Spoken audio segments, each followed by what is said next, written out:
Hello, hello everyone. How are you? Happy my birthday.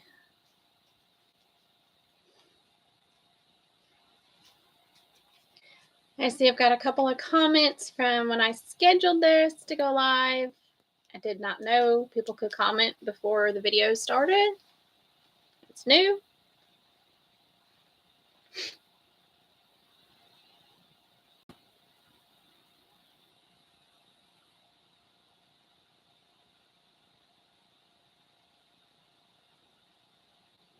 I'm just going to check the sound right quick.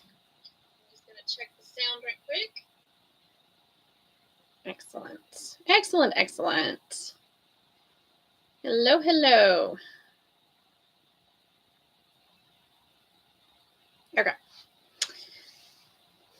So I am hanging out, knitting scrap yarns. So if I can get this ball of yarn over here.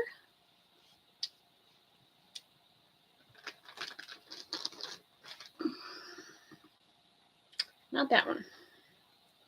So I currently am holding these balls of yarn together to make a pot holder. Wool, because I have cotton ones and I don't really care for them. As in, I tend to burn myself through them. So I thought I would try wool, and I'm going to felt these. This was the one I finished this morning. And these are the other three I did yesterday. So I'm really happy. I ran out of the purple yarn I was using, one of the purples. So now I'm using a different color. I've got a ton of scraps, so why not use them to make something useful, right? And I've been meaning to replace my cotton pot holders with wool felted ones for a really, really long time. And I just never got around to doing it.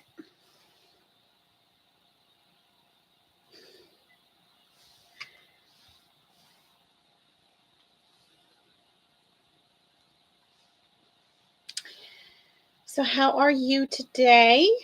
What are you working on? Hi, Maribeth. Thank you for joining me, and thank you for the birthday wishes.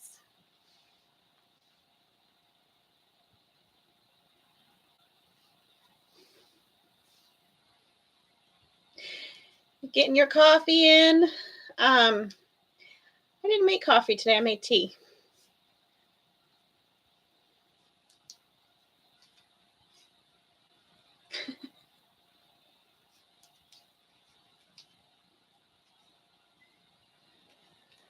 Good for you. I guess I should hold this where you can see. I don't know how the lighting is.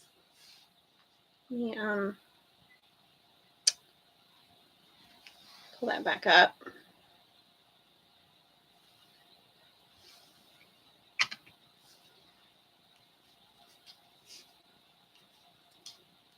Okay, it looks better on my phone than it does on the screen. So that's good to know. Yes, knit them way bigger than you want and then shrink them down when you felt them. These are about 9.5 inches by 9.5 inches. And I like my pot holders fairly small. So mine are, I'm hoping they'll be this size when they're done.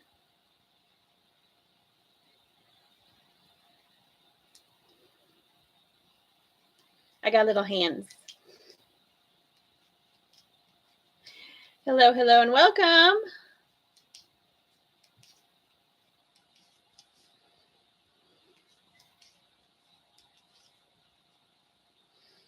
Are you having a third smaller? Possibly a third smaller. I don't know. I've never done this before, so I don't know how much they'll shrink. I'm going to take them to my mom's, or I might take them to the laundromat tomorrow and run them through a small washer and just see what happens. I don't know. Or I might take them to my mom's and run them through her washer where I can pay more attention and stop the washer if I need to. And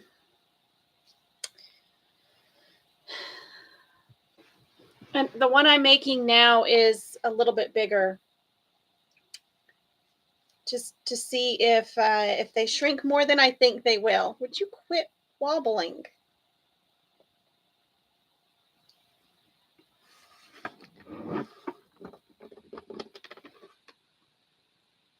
Maybe that'll help.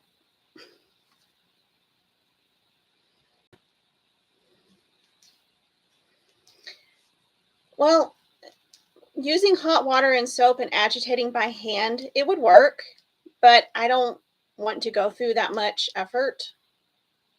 I'd rather throw them in the washer. And I think my mom's washer has a time setting, so you can do it for like 10 minutes. A 10-minute wash or something. It's just easier to use the washer.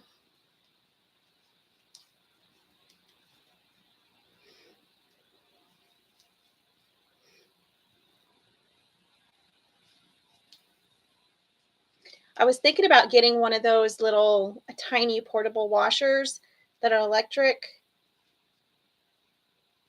and for felting small things, because it'll just agitate in a little bucket in the kitchen sink or whatever.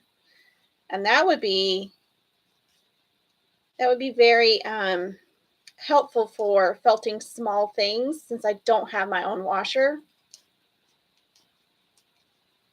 I don't know.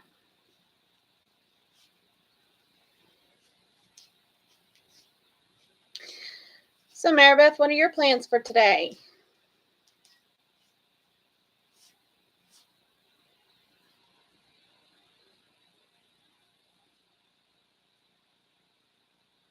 You have one of those tiny washers? That is so cool.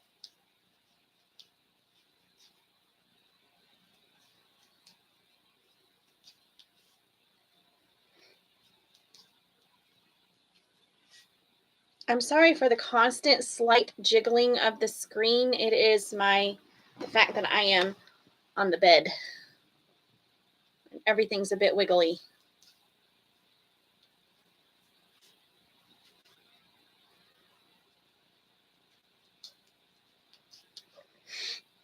So I am using 3 strands of handspun yarn. They're each about a sport weight, fingering weight, and I'm using 8mm needles right now. Thank you so much for the birthday wishes, and welcome. Tell me what your name is, Crazy Mountain Fiber, please, so I can, because I don't remember, so I can call you by your actual name.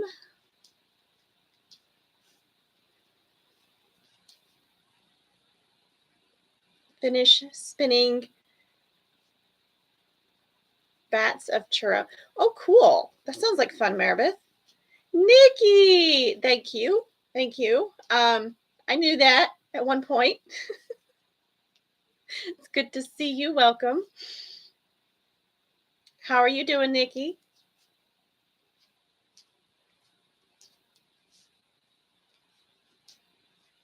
It's amazing how much little tiny motions of knitting wiggles the whole freaking bed. I really need a desk or something. Could have set up in my son's bedroom, I suppose. His comfortable office chair and everything.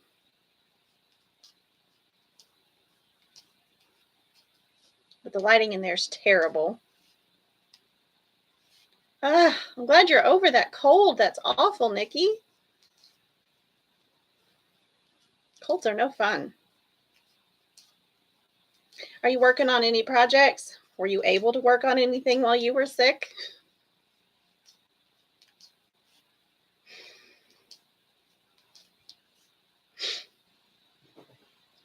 I don't know why I'm so obsessed with these scrappy pot holders, because I have a million deadlines on projects, and I don't want to work on any of them, but I should be. I should be working on them. Christmas gifts are important, and I know I'm going to have to spend all of the yarn for one of them, and I'm probably going to have to spend a good bit for the one I'm currently working on. So I should be working on that instead of this. But you know, new brainless knitting kind of took over, and that's all I want to do now.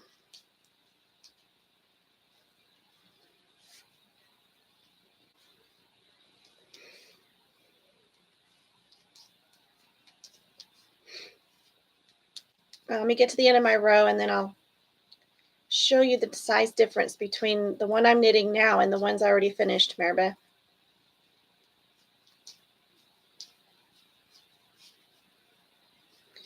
Say 40 stitches takes a lot longer than 30 to knit across.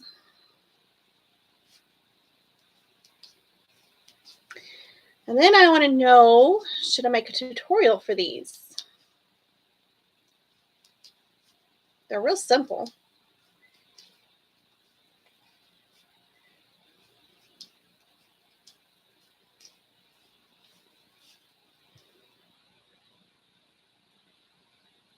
My yarn in the bin next to me just moved randomly.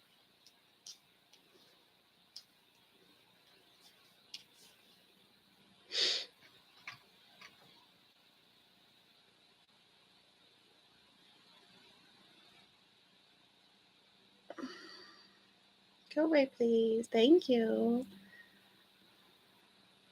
There. Okay. So this is the new, bigger version.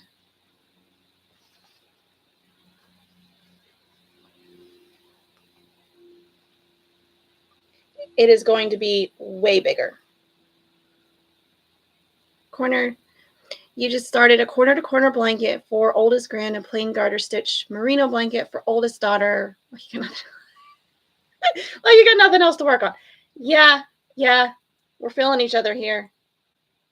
You see, I've got them lined up on this corner, and it's poking out a lot. So if I do the bigger ones, I'm hoping they will really shrink a lot, because this seems like it's way too big.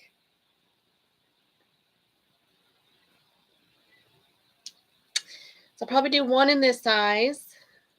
I might rip it out and do 5 less stitches. What do you think? Should I rip it out and do 5 less so it's not as big? Because these are already quite a bit bigger than I want. You know, this is the size I want.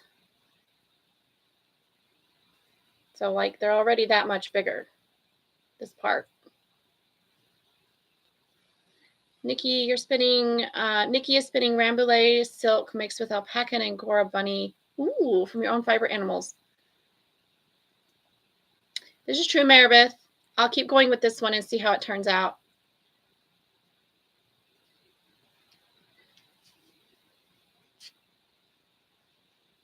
Nikki, that sounds like a fantastic blend.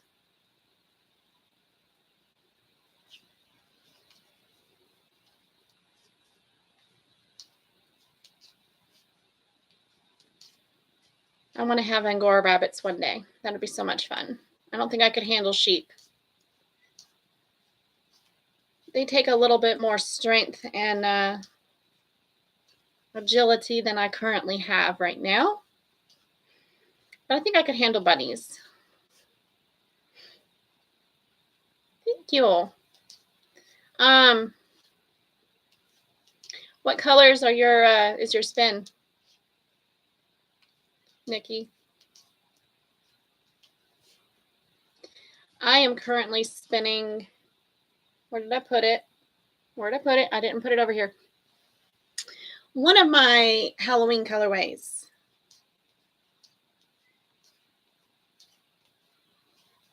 It's really pretty. And I was going to show it, and because I have one skein done,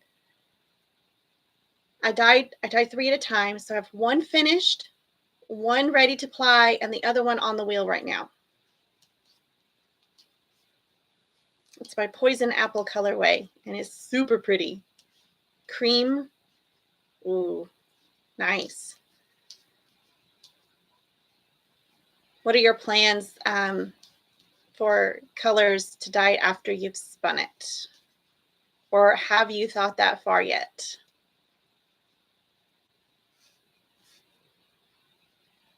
Haven't picked one yet. That's fine. Sometimes you got to let the yarn tell you what color it wants to be.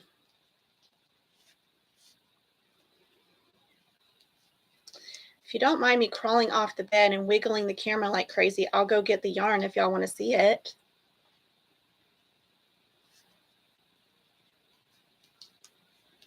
It's just at the other end of the bed. So like I just have to move away from the camera.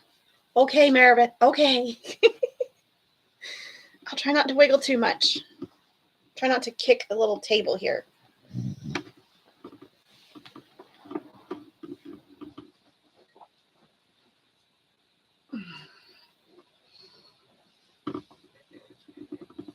And try not to let the computer fall over backwards.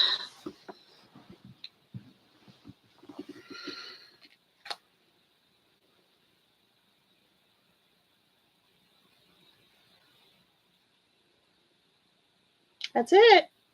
Black, neon green, and purple.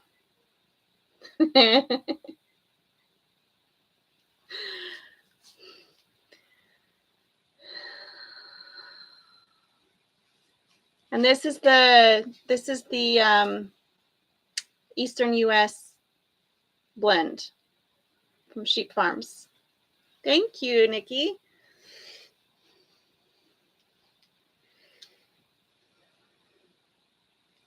Now I'm tangled up in projects. I've got some of these pot holders on top of my yarn, on top of one strand of yarn. There we go.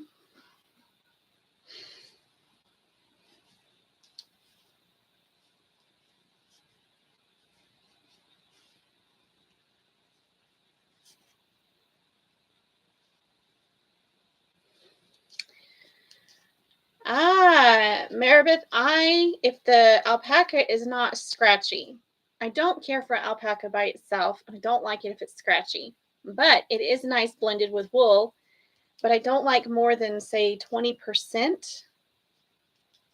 So to me, that's a lot of alpaca, and it makes the yarn super, super hot. But it does add fuzziness to the yarn, so that's kind of fun, especially if you spin it like long draw woolen and you don't smooth it as you're spinning. It'll fuzz up pretty nicely.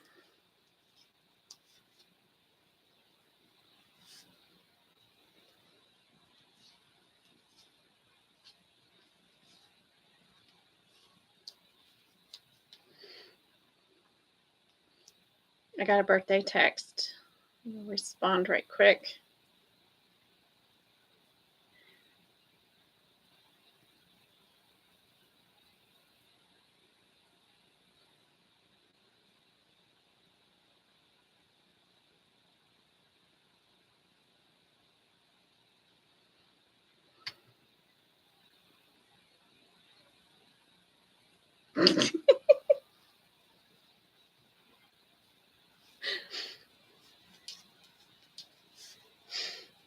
Maribeth, you're a hoot.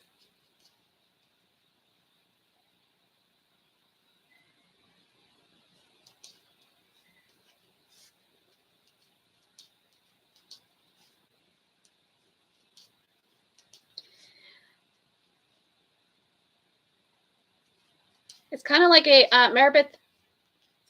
Oh, let me back up. My brain just tried to say 5 different things at once.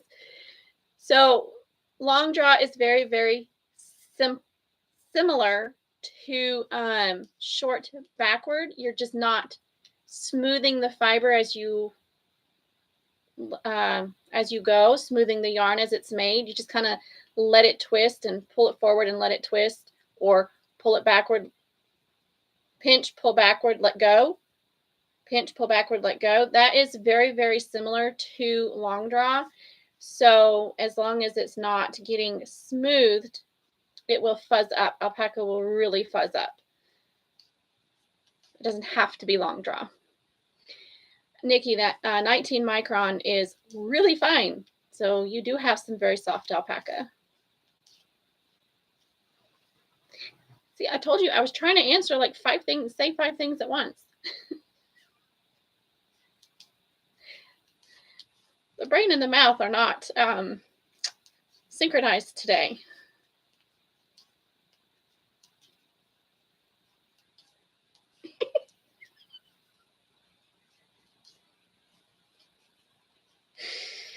And I can't blame it on wine or anything because all I got with me is some water, you know.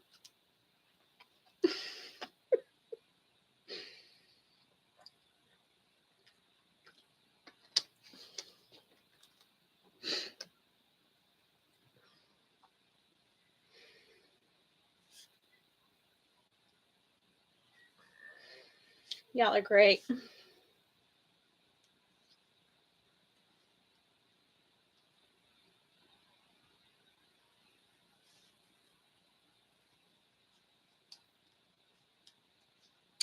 You certainly could use it as a pillow or some sort of stuffed animal stuffing, something. Or you could mix some in with wool and try it out. You could spin some by itself. Honestly, I like to hand card into very loose roll eggs. But you can make bats out of it on your little drum carder and sample it, work with it, like knit a swatch or something and see how you like it. I'm not a huge fan of it, but I do have this sparkly. I just added a little sparkle to it after carding. Opened up the bat, laid in some sparkle and kind of rolled it in and then spun it. And it's pretty soft. And I like the silver sparkles. So it's like, I don't have anything against alpaca per se. I just find that most alpaca to me is scratchy. And that's because the only alpaca that isn't scratchy are the super fine ones. Yeah, I'm not a huge fan of mohair either. Sadie, hi! Welcome and thank you for the birthday wishes. You just made my day.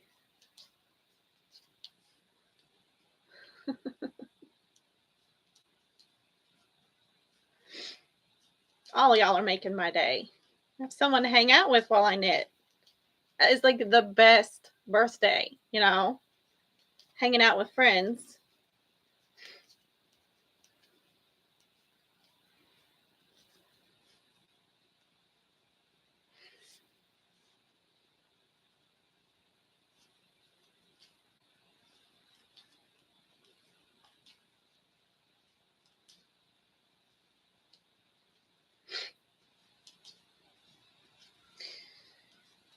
I feel like this is taking forever, but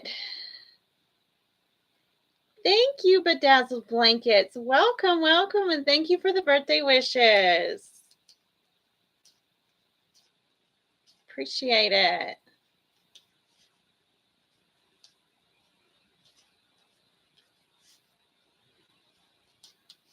What are you working on today, Bedazzled Blankets?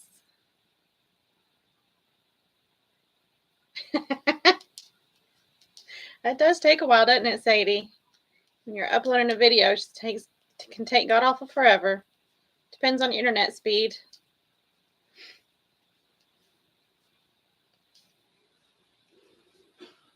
Before I upgraded mine, the internet was so horrible. It would take 6 hours to upload a 10-minute video, and now I have over 500 megs. That was 12 megs. So now it takes like 30 seconds. Huge difference. Ooh, chunky blanket. Awesome. Oh, Sadie, I'm so sorry. You have terrible internets.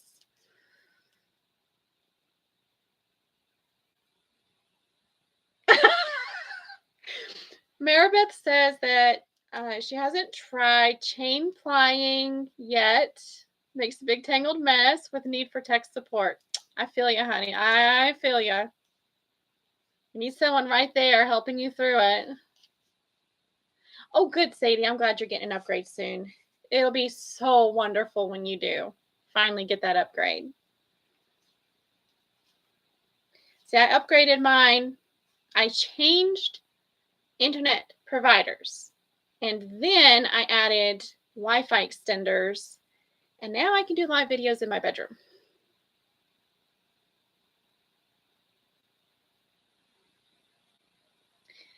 Well, Nikki, there's something about being in front of a camera, in front of an unknown audience, that is nerve-wracking.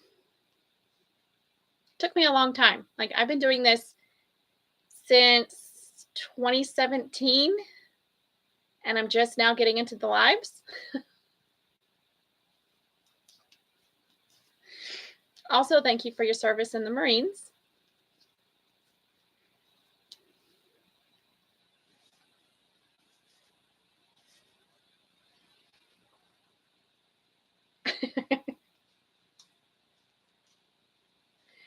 What I struggle with these lives is I'm used to pre-recording and editing, and I can have my train of thought just go from one end to the other without interruption. But on lives, there's comments, there's interaction, and I lose my train of thought so badly that I can't get it back. But it kind of makes it more fun. I mean, I'd much rather talk to you guys and not have a clue what I'm talking about than just sit there and talk to a camera. Yes, Maribeth, y'all are not unknown. You're crazy fiber people just like me.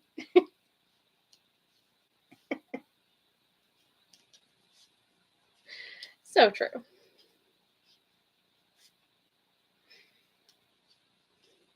I don't know why it's taken me like 3 months to do another live, maybe 2. Yeah, I want to do one a week. 2 months, 3 months later, I'm finally live again.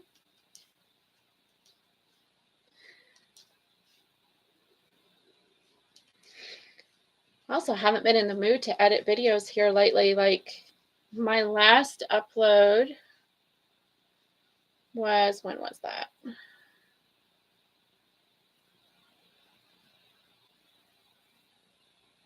Over 2 weeks ago.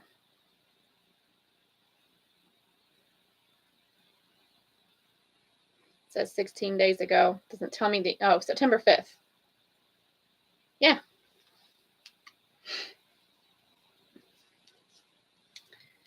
Just my brain has been everywhere but on editing, so it is what it is.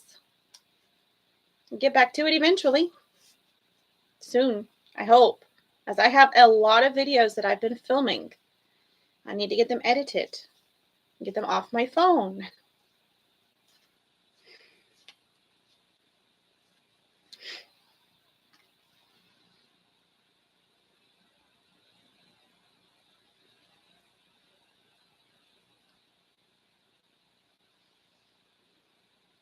Yes, Nikki, sometimes I need a break. Thank you, Sadie.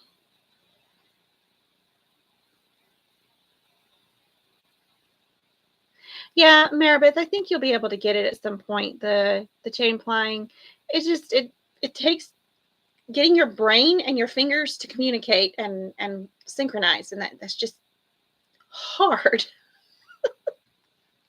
It really is hard.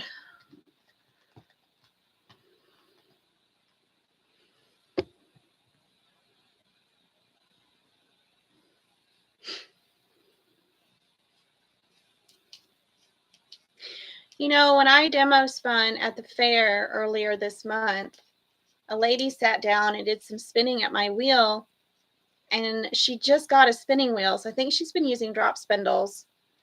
But I was surprised she did not have a death grip on the fiber. I was very proud of her. She did really well.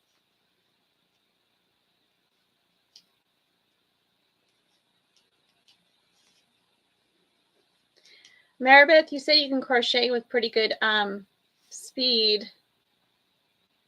Can you do it without looking at your crochet? Try doing some finger crochet first to get the neck down to the loop and pull through. That's a great idea, Sadie. That's an excellent idea.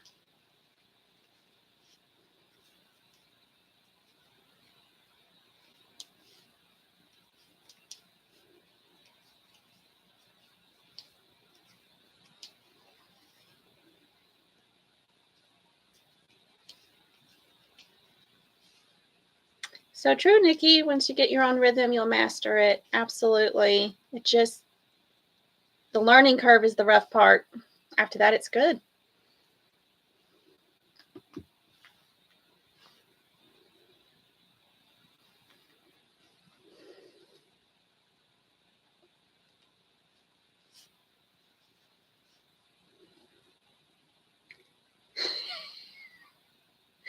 I'm looking for my yarn. It's on the other side of the needle. I got tickled.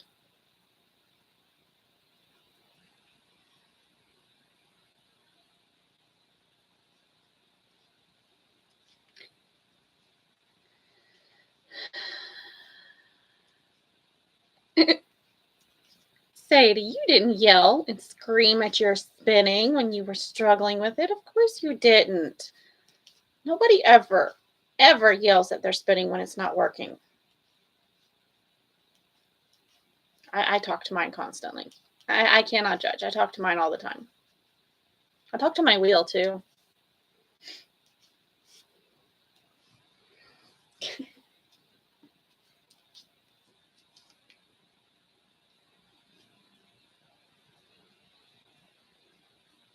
Use inappropriate words.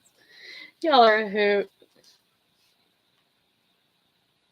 Oh my gosh, yes, Nikki. I get so mad when I break my single. And if it breaks because I didn't put enough twist in it, and I get mad at past Kim for not putting enough twist in her single. And I start talking to past Kim. Like she can hear me. Yeah. We're all a little loony here. Just a little.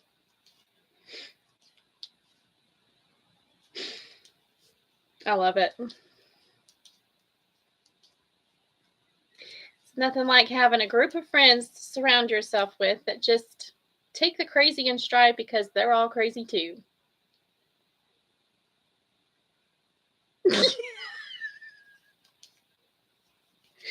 Micah does that. I will be talking to my wheel or something and he'll go, what? So yeah.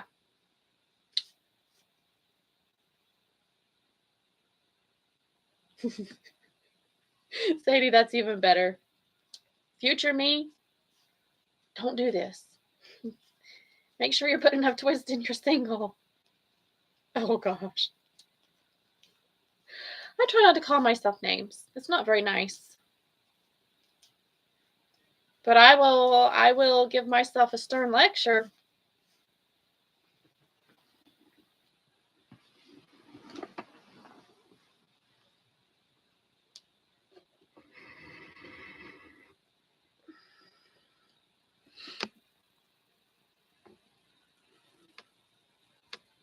Yeah.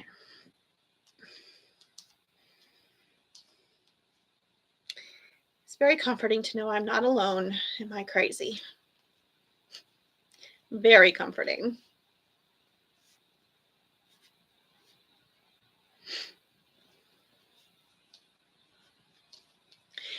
Sadie, I have struggled with the distance between me and my wheel forever because I'm lazy and I don't want to have to move to reach to adjust the sliding hook or the tension. So I have to sit close enough to reach, to stretch my arm out because I don't want to have to move, you know? But it would be nice if I could just stretch my legs out and spin away from me, treadle away from me a bit more. But I'm too lazy to sit up to move the hook. Is that not crazy? Maribeth, I've done that. I've had to spit splice while winding my yarn off the bobbin too.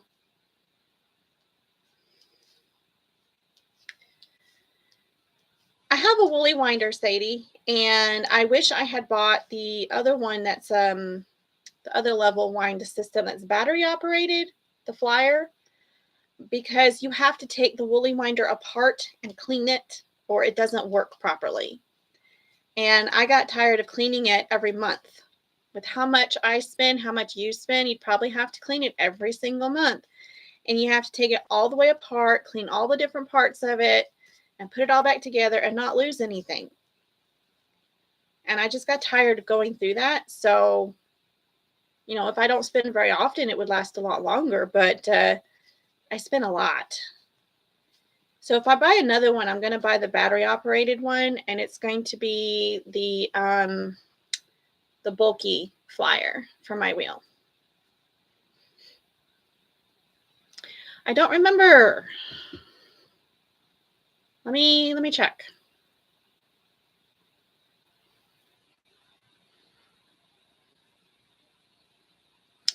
Auto level wind Flyers. Auto winder, I think. Let's see.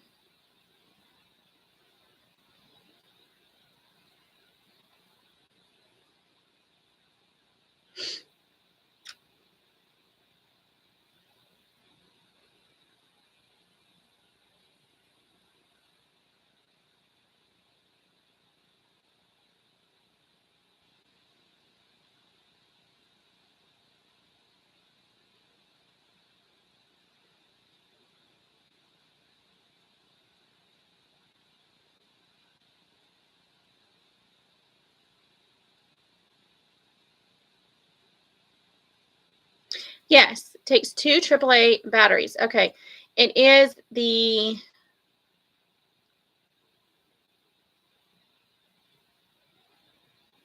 let me just copy this and see if I can pop it into the chat from my phone. Hold on.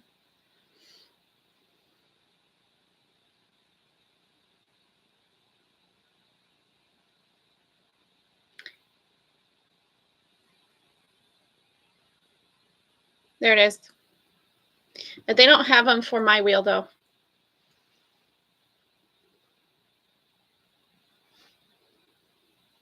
It's better than a handle just. That's good to know, Maribeth. Oh, welcome back, Sadie.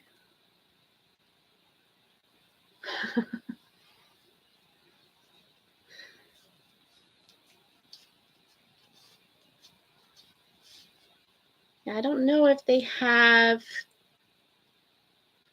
my wheel. What wheel do I have? I have Magicraft. That's right. No. Yeah, they do.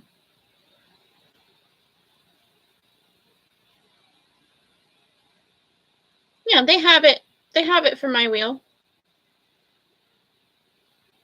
It's $300. No, I'm not knitting with 1 yarn. I'm knitting with 3.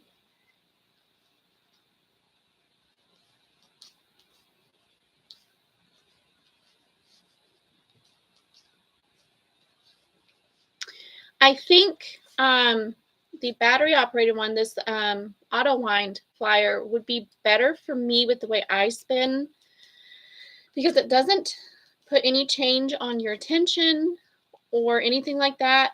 The only issue is that the hook keeps moving regardless of what you're doing. And so you have to remember to turn it off. I've heard the batteries last absolutely forever. And AAAs are easy to find. So not that big a deal.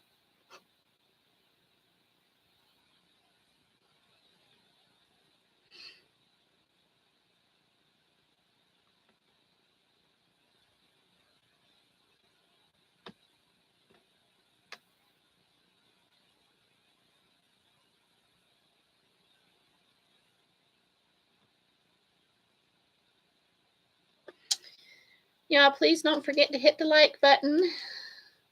Hi, Samantha. Thank you. Thank you. Thank you. What are you working on today? I am making pot holders. Yes, Mary, but that is another thing about the level wind, auto wind flyers is you don't have to have special bobbins. They work with any bobbins.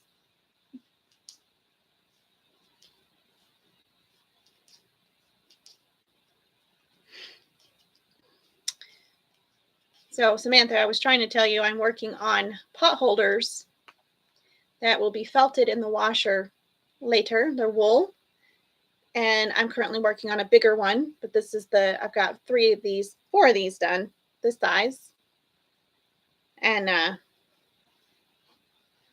it is quite a bit. The one I'm working on now is quite a bit bigger. Do I know where to hold stuff?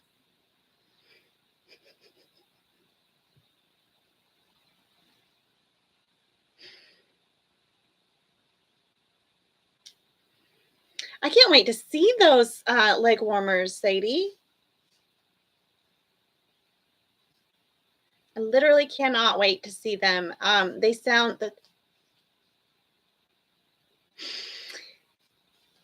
they look intriguing.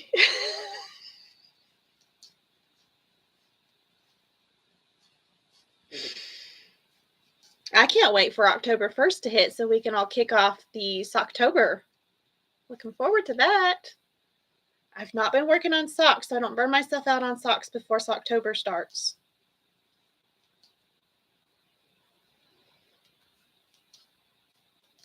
I had a pair of leg warmers and I don't know what happened to them.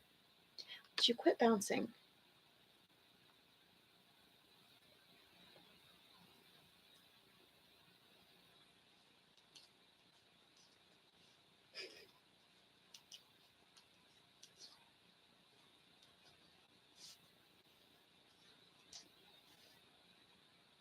Hey, Annette. Thank you for the birthday wishes and for the videos. Thank you for liking the videos. Thank you. Sadie, you've fallen into the pattern followers club. Ooh, Nikki, you're a fellow Montanan. Okay, I haven't been in Montana since I was 10 years old. So I really can't say I'm a Montanan person. Like, I really can't claim it. But we lived really close to Glacier National Park. It was beautiful and I miss it.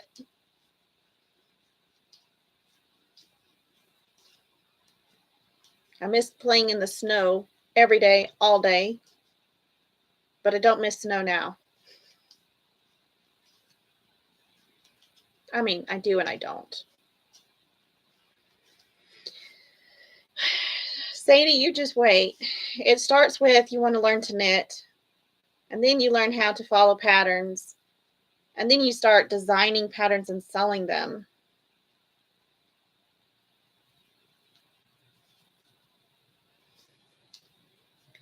South Central Montana. I don't think I've been through that part.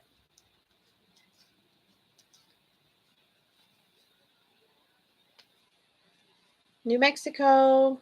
No real need for leg warmers. Yeah.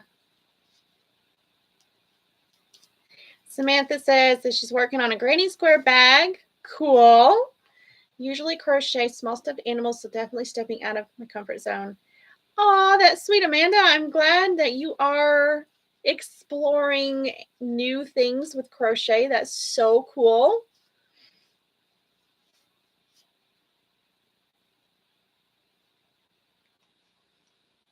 Thank you for joining us today for a little while, Sadie. You go have fun editing and enjoy the rest of your night. Love you bunches.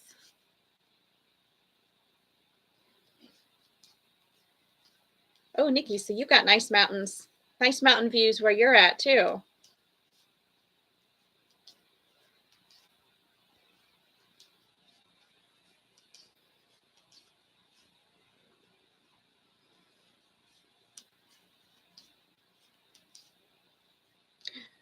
Oh, it's only one row down.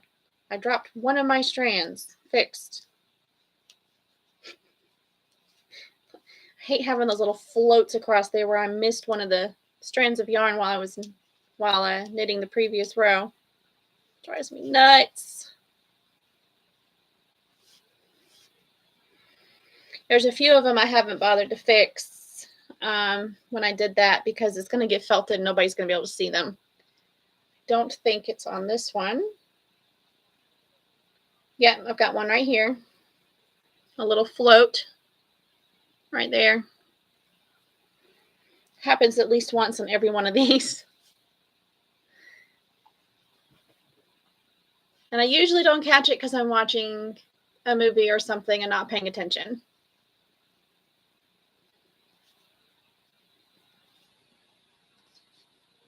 Samantha, on that granny square bag, is it like one big square for the front, or is it multiple squares? You're right, Nikki. It won't show it all once it's felted.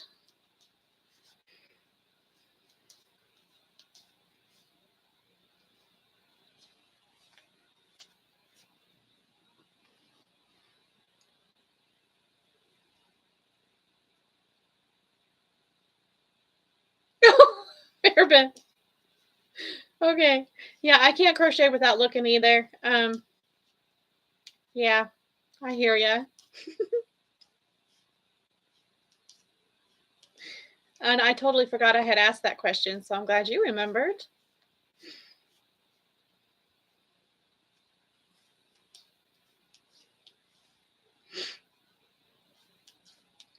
More water.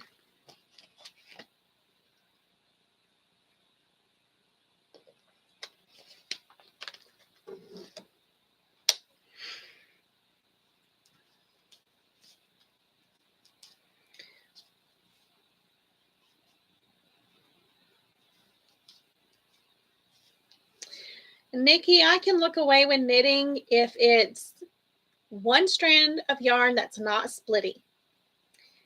Then I can completely avoid looking at what I'm doing. Still make mistakes sometimes, but less likely. But right now, I'm having to watch what I'm doing an awful lot.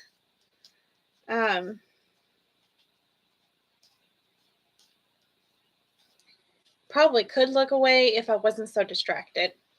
And it takes concentration to feel what you're doing. And I've never been able to crochet without looking. I just don't know where to stick the hook unless I'm looking at it.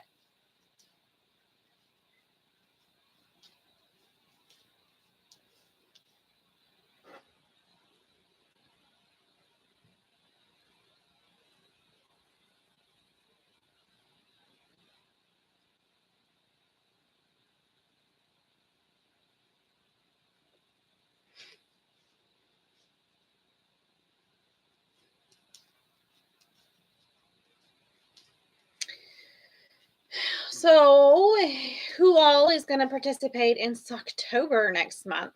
Sock knitting, sock crocheting, leg warmers, knitting with sock yarn, whatever. I'm good with all of it. Any of it? I need to get back into knitting socks. I also need to get back into finishing my blanket that I've been sleeping under every single night. It just needs 2 more rows.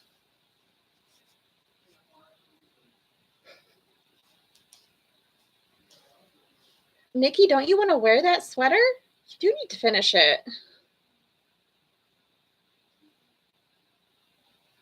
Maribeth, I've tried knitting socks while at the theater watching a movie. Same thing. I dropped so many stitches. I skipped stitches. Oh, it was a mess. It was a mess. I said, never again. Never again will I knit in the dark. Okay, so Socktober is Sadie, actually, we should have asked her while she was here. But on October 1st, we start working on socks and sock-related projects. And that's it. We just knit socks during the month of October or crochet them or whatever. It's laid back. There's no hard and set rules. There's no goals, there's no challenges, there's no prizes. It's just let's all work on socks together during Socktober and have fun. Does that answer your question? Maribeth says that she has 2 vests, 3 or 4 sweaters, all as whips. Yeah, I managed to get most of my whips down, and then I started stuff. So I have a pair of shorts, these pot holders, and Christmas gift number 1. It's my son's hoodie, which I am running out of yarn for. Yeah, we're just going to share pictures and stuff of our progress and chatter away in Facebook. It's nothing major. 3 socks in the works. I have 2 in the works. I'd like to finish my Christmas socks. I have 1 knit, and I just need to figure out what I did and do it again for the second sock. And then I have about half of a sock knit. I need to finish it and knit the second one.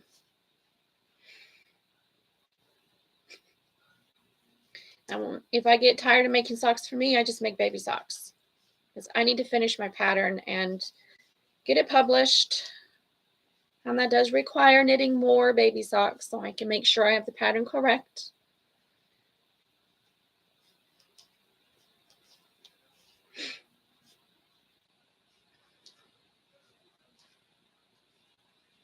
So really, Socktober is an excuse for us to just knit on all the socks that we want to knit on all year. And, you know, we have other projects, so we don't do the socks. Because sock knitting is addictive. So you want vanilla socks toe up with?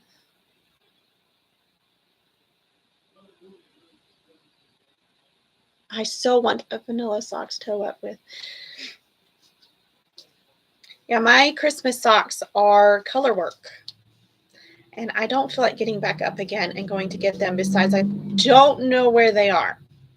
I mean, I know they're somewhere at the foot of the bed in my pile of junk or crafting stuff. But I don't know exactly where in the mess they are. And I don't want to tear up my bedroom and spend 10 minutes hunting while we're on a live video, because that wouldn't be very fun. You'd just be staring at the pillow and the wall and listening to me make noises.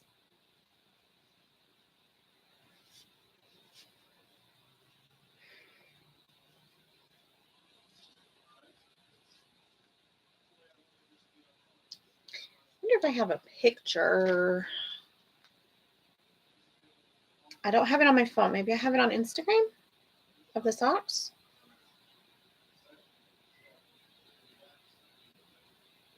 Oh, cool, Maribeth. They are really cute. The Spooky Spooter socks. They are super cute. I had plans to design 2 or 3 sock patterns for Socktober and sell them as a bundle. Yeah, that hasn't happened. Sorry. Let's see if I can find, come on, a picture of my Christmas socks. Come on. Load.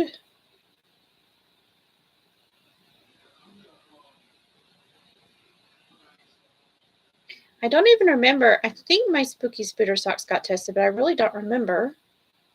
I don't think I have. I don't have the Christmas ones in here. Bummer. Yeah, I've got other socks in here.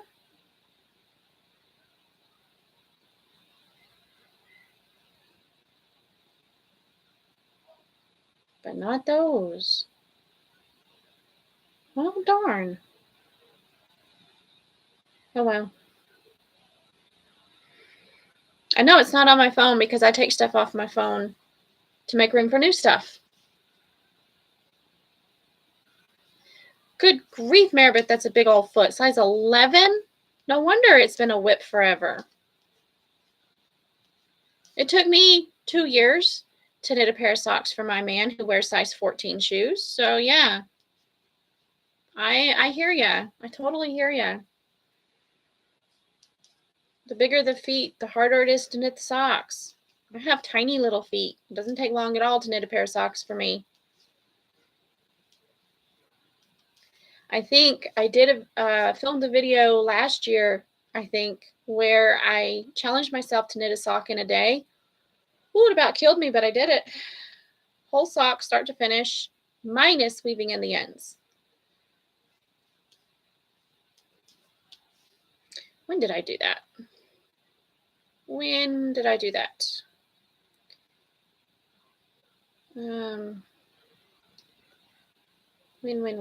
When was that? It was before Tour de Fleece. Boy, if I put a lot of videos out. Tatting earrings.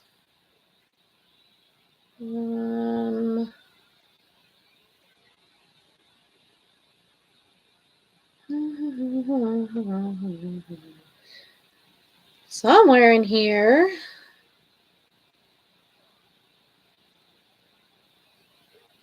My sweater, January shenanigans. When did I do this?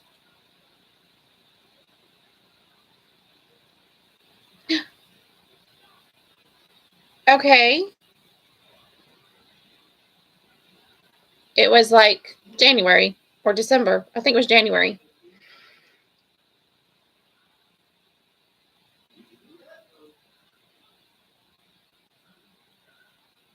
Oh, cool, Maribeth. Winwick Mum? You know I have to look that up now.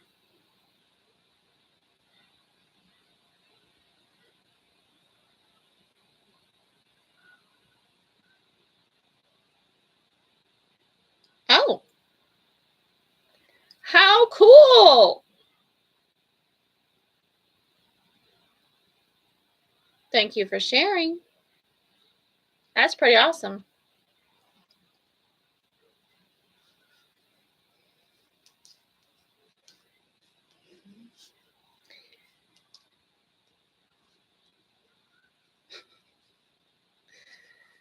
I have over time developed the sock recipe that fits my feet the best, and that's what I stick with now. So I never follow a pattern. I just know how many stitches to cast on and how many rows to knit my heel flap, and that's all I need to know. Everything else, just 2 measurements, you know, for my feet. Doesn't work for everybody else's, but it works for mine. But it took years of trial and error to get to this point. So, you know, but I'm kind of afraid to try a different heel design, heel shaping, and stuff because I'm afraid it won't fit properly. I have a high instep, but very skinny. Like my feet are very wide, but they're not very thick.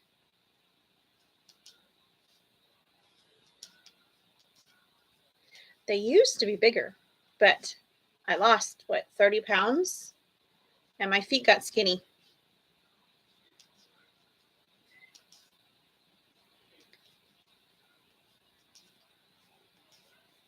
That was a weird place to lose fat in my feet. I didn't even know I had fat in my feet.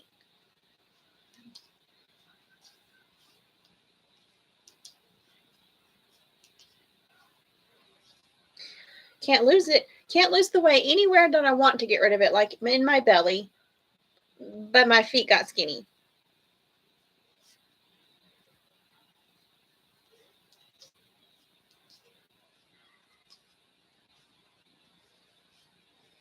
That is interesting. Your foot is shaped different then. Sometimes I Kitchener my toe, and sometimes I do a 3-needle bind off. It kind of depends on my mood. I don't like doing toe up socks because the bind off edge is always, I'm always unhappy with it. Either it's not stretchy or it ruffles and looks terrible. So I just do them top down.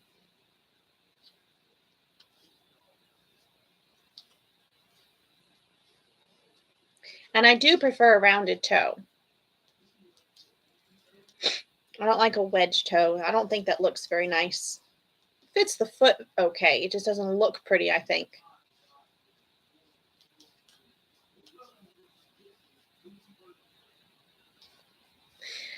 I can hear my man out there in the living room talking on the phone with his brother. Talking about anime. Of course.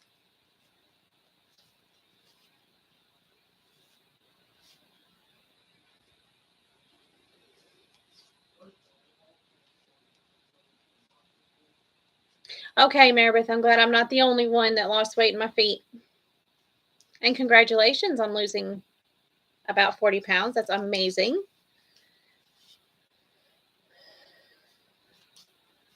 Nikki, that is so interesting because I've done short row heels and they pull too much because my heel is too deep. But then very, very high arch because of ballet. So have to accommodate all of that extra space around my heel. And then the back of my heel is incredibly narrow. So I like a slip stitch heel flap because it draws in around the Achilles. And it doesn't get baggy there. I don't know that there's a perfect sock that doesn't have any baggy anywhere, because there's always bagging somewhere around my ankle, right above the foot, or something. And it kind of depends on what position my foot is in.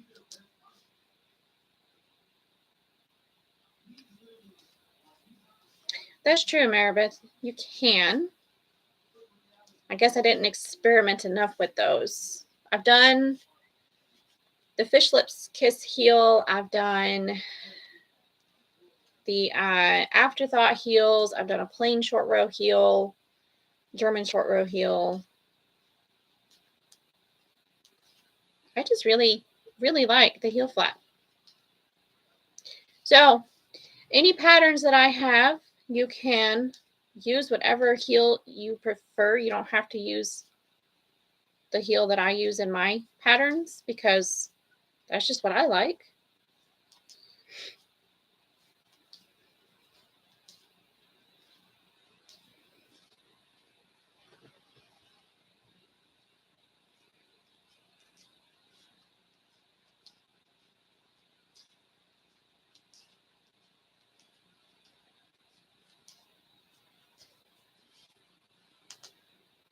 I bet, Maribeth, that your socks will fit in your shoes a little better now that your feet are smaller.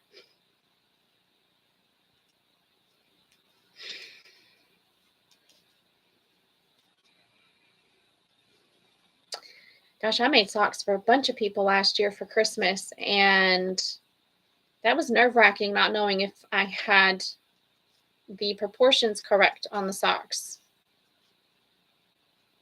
Yes, Nikki, that is what is best about knitting your own, is that you can customize it to fit your foot, because everybody's foot's shaped different.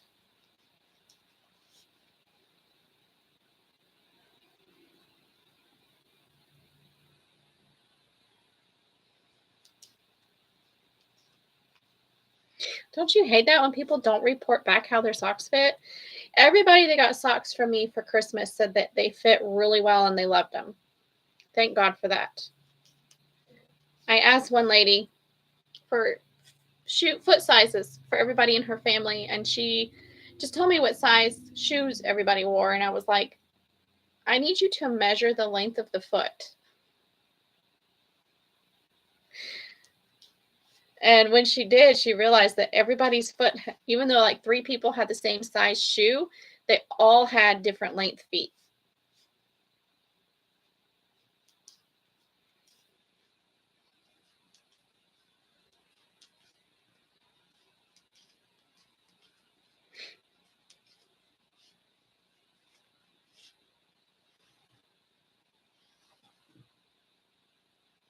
Ooh, I wonder if I'm going to use this one up. It's getting small. I have more of this somewhere in this bin, somewhere. The whole idea here is to use up some scraps.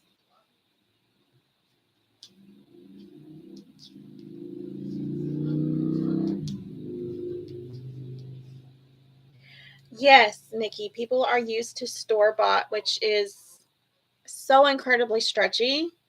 They look like they'll fit a child, and then you put them on your foot and it's too big. It's crazy.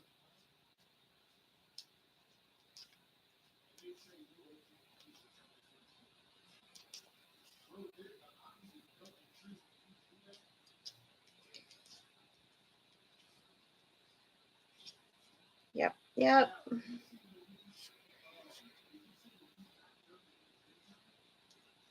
And you know what's funny? Now that I have been knitting my own socks for so many years, store-bought socks are not comfortable on my feet. They never fit properly. The child size socks are a little bit too tight around the ankles, but the adult socks are too big on my feet.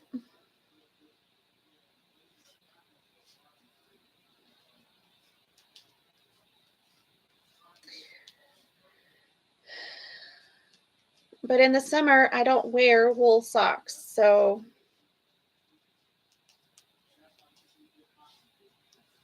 I have to wear store-bought in the summertime for those rare days that I actually wear shoes and not sandals.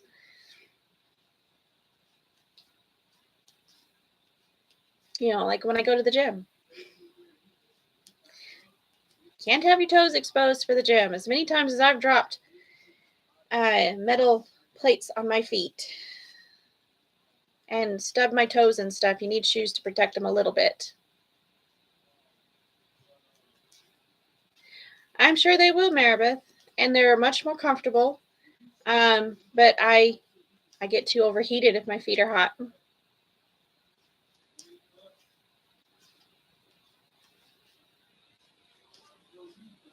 Used to be you couldn't convince me to wear shoes in the summer. I was barefoot all the time.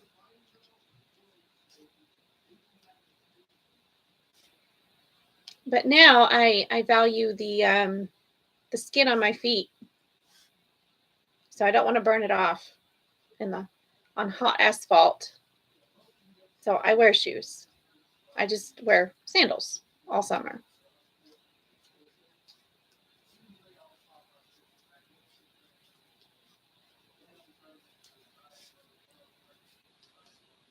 But as soon as it gets cold enough, I will be wearing homemade socks every day, all day long. And I will have all of my sweaters. They're already neatly put away where I can see them, get to them.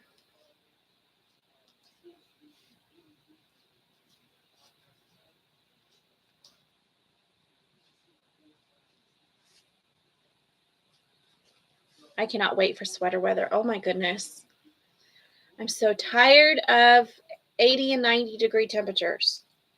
Please, let's have some cold weather. As soon as it gets cold, I'm going to be grumbling that it's not warm enough to sunbathe outside.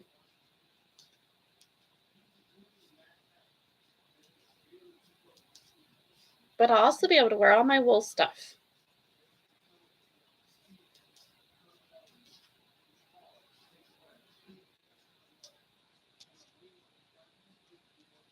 You're not ready for cold weather?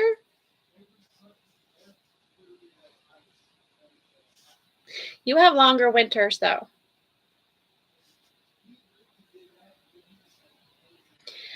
I know, Maribeth, but I don't know when I'm going to get it actually written up and tested and everything because I have to size grade it, and I've never done that, and I'm scared to do that.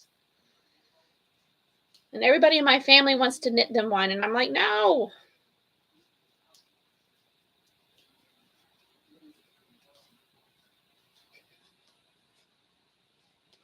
I do need to blend some more wool and bamboo because I don't have enough I have 2 skeins. I need one more.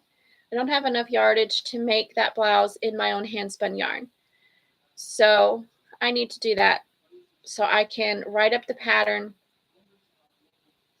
and follow it and make any necessary changes to it as I follow it, tech editing wise.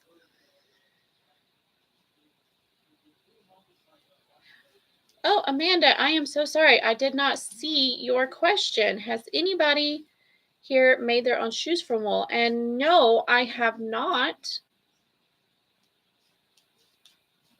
But I think that would be super cool.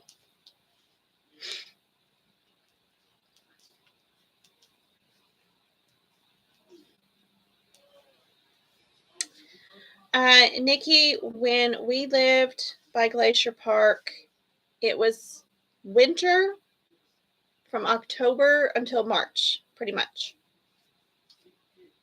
We were at a very high elevation, so we had a lot of snow for a long time. And it was hard on my mom because she was the one that had to clean snow off the roof and shovel the car out of the driveway and all that stuff. I was too little, so I just got to play in it.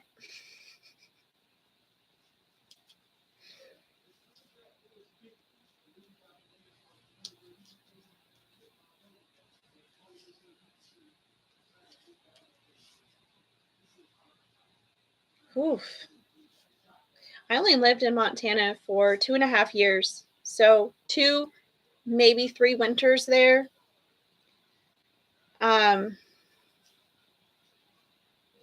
And I was really young, and I don't remember a huge amount of that part of my life. But yeah, I know the winters are crazy long up there.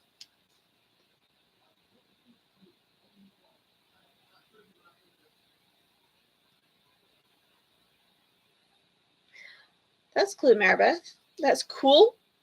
Is that what I said, or Clue? You know what I'm trying to say. Speaking of virtual classes, I'm in the process of creating some virtual classes, and I just found out that I'm going to have to redo them or edit them out shorter because I can put them on Shopify if each video is 10 minutes or less.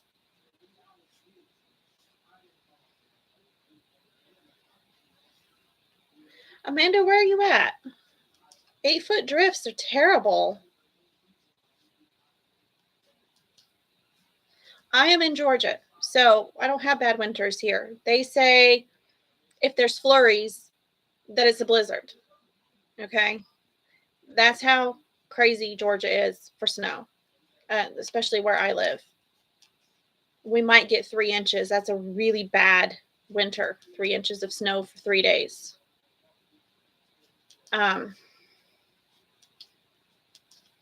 I think it's hilarious. Yeah, Massachusetts, New Hampshire gets lots of snow.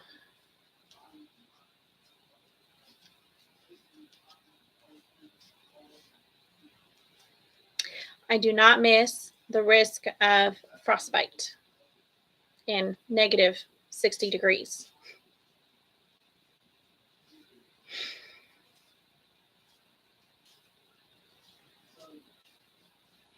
But I do miss really good winters.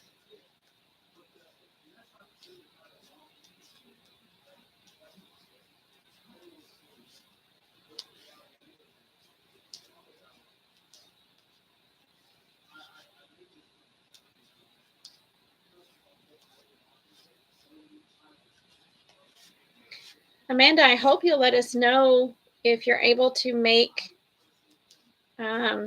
shoes or slippers out of wool. I'm curious to know how that goes. I know there's a really good pattern. I don't know if it's in English. I know it's in Norwegian. It's very popular in Norway for double felted slippers. But that's about all I know about it. they end up being super thick and warm and wonderful.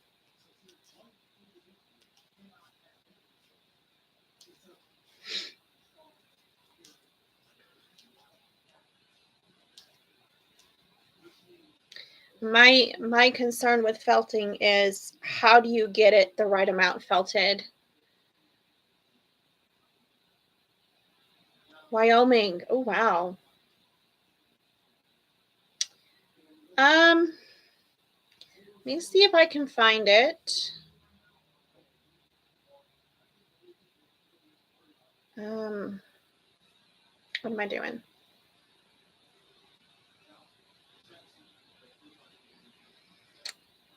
See, I watched the Norwegian Knitter.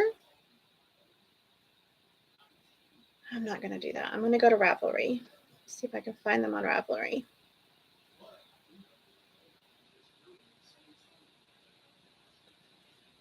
Buried your llama. That's crazy. Crazy. Patterns. Double felted slippers.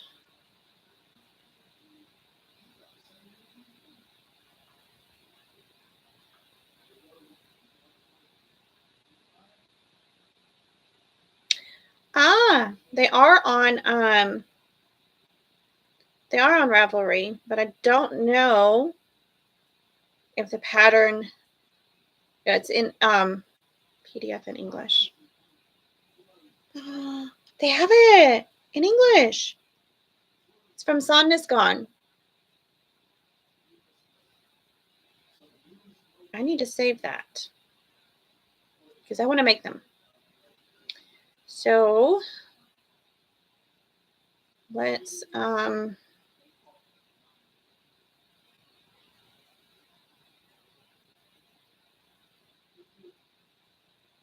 me pop it in the chat.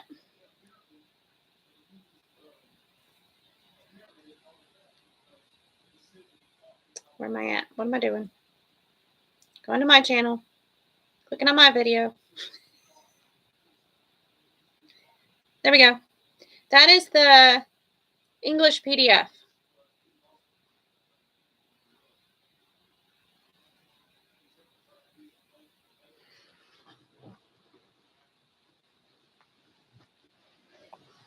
I don't know that I've ever been to Wyoming. I've probably driven through it. Well, I didn't drive. My parents were driving. But I've probably been through it.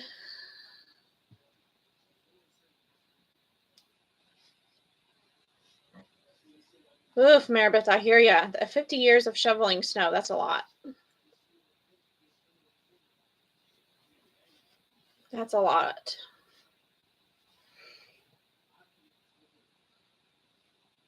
I actually enjoyed shoveling snow, and I'd get so tired of winter that when spring came, I would shovel snow off the ground just to see some grass. Right, Maribeth? I'm just happy that that pattern is actually in English. When you shovel, use the tractor. That's smart. That's smart.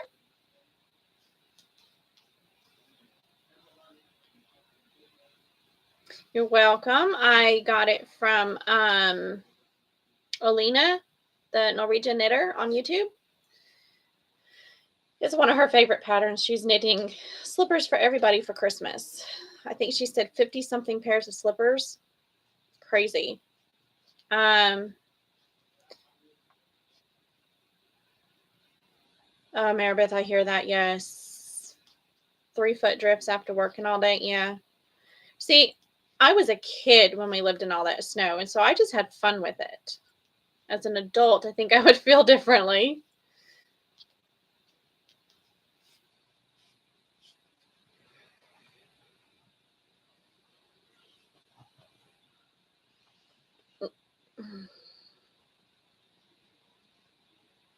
I did have to learn how to keep the car idling in that cold while Mom shoveled the snow and stuff off the windows, scraped.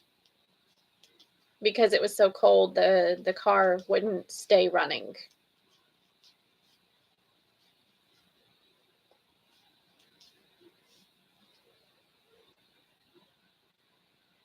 2. Yeah, that's awfully young. 6. You're welcome, Amanda. Happy to share. They do recommend using their own yarn, of course, but you can use any 100% wool yarn.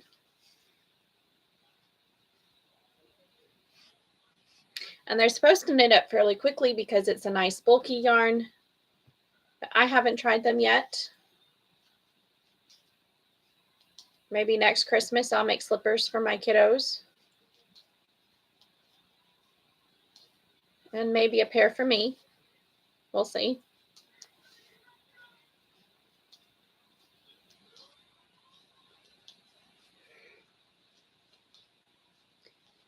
Yeah, I think the English version of that pattern is fairly new. I could be mistaken.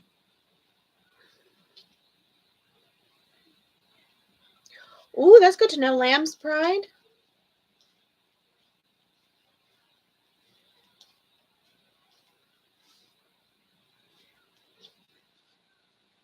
I have to be careful when I'm doing these scrap projects that I want to felt because some of my yarn resists felting, like the Jacob yarns from Jacob Sheep. They don't like to felt. So I have to make sure that I've got stuff I know will felt. In this one, I have some Gulf Coast, which may or may not felt.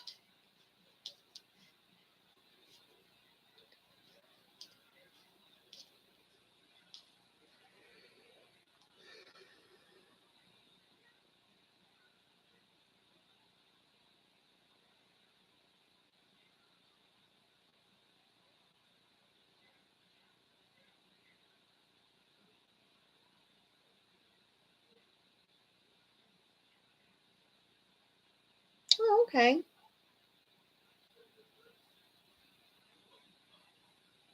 It's worsted weight, yeah. Does Lincoln felt well? Yes, I think it does. A lot of the down breeds resist felting.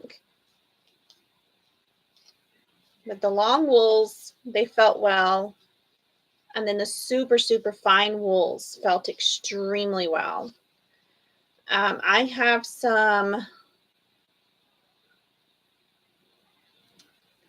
Valius Black Nose wool that I got so that I can felt it because it felt so nice. Yeah, I think churro would probably felt pretty well, but I've never tried it, so I don't know. But I would imagine so.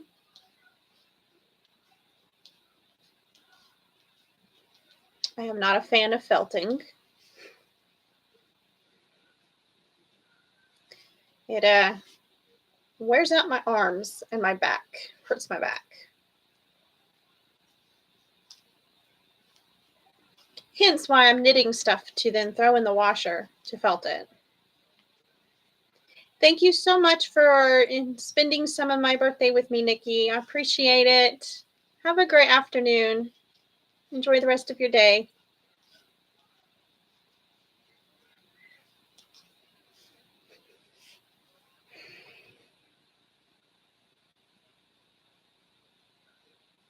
Oh my goodness, Maribeth. Okay. Bye, Nikki. That's good to know. Churro does felt well. You see, that's the problem with wools that want to felt is when you're washing them, you can accidentally felt them. I have to be careful when I'm dyeing stuff too. Churro is drastically different from Jacob, Amanda. Drastically different. Jacob is sleek and smooth, even though it's got crimp. It's a really smooth fiber and a little on the slippery side.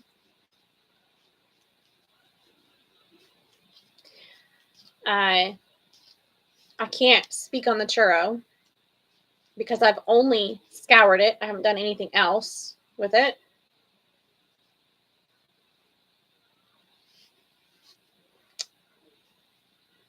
And I don't have my Fleece and Fiber source book in front of me, so I can't read up on the differences. It's out in the hallway with all my other books.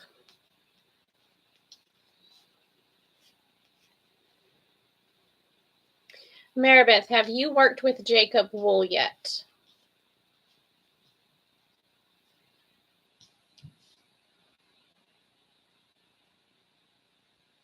That's what I thought. I thought churro had guard hairs.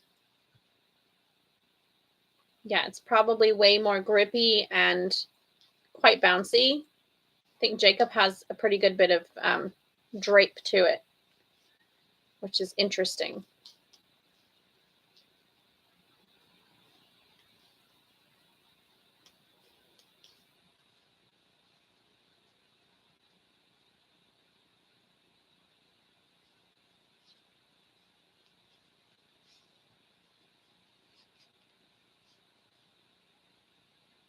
Ooh, Rambouillet and Jacob Cross. That'll be a really fun wool. You'll have to experiment with that and see, because I think Rambouillet felt okay. Not entirely sure, but that's a soft blend of breeds. That'll be cool.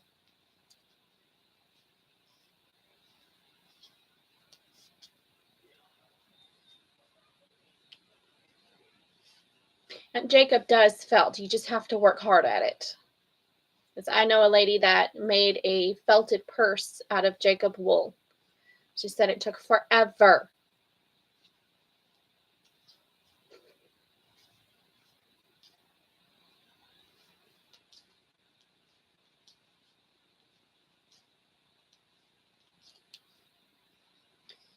This is taking forever. Rambouillet felt's easy. That's good to know. Ooh. Merino Rambouillet crosses. I think I've worked with Rambouillet before, but I get it mixed up with Romney. So I don't know.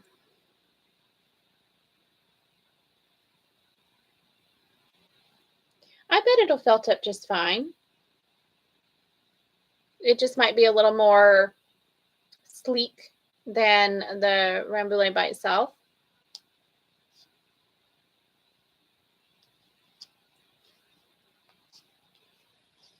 Oh, is that what that's called? Okay.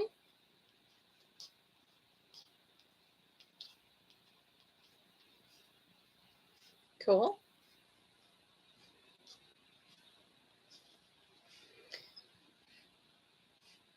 Oh my goodness. I'm getting sleepy, y'all.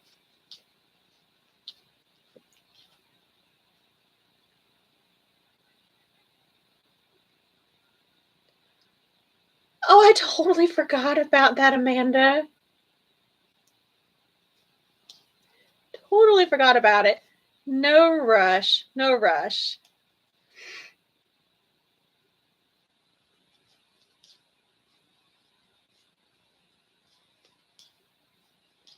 And I am looking forward to digging my hands into those fleeces. I currently do not have any raw fleeces because mine all rotted.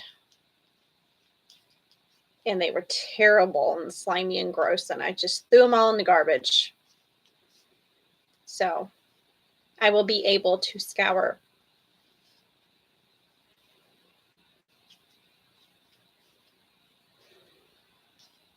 Maybe, I don't know. I was going to say maybe I'll make a felted rug for my car or something. I don't know. I need seat covers bad. I'm getting tired of being burned every time I sit down in my car during the summer. And the seat covers I have are falling apart. So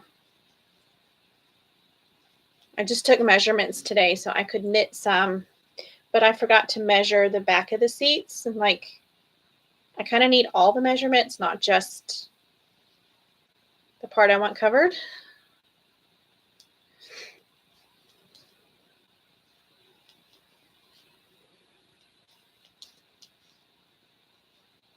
So I figure if these pot holders don't turn out, I just sew them together after they felted.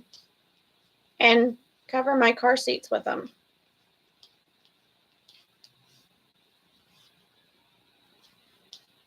You said that it's a Rambouillet Icelandic cross that you were going to send to me. I think that's what I was in. Why I was excited to try it. It's been a while. I don't remember.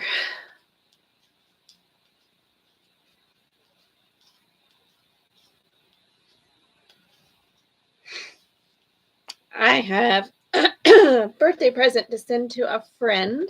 Her birthday was 3 days ago. I still haven't mailed her gift to her. I don't know why that popped into my head. I guess because you're sending me wool and it reminded me I need to send something to somebody.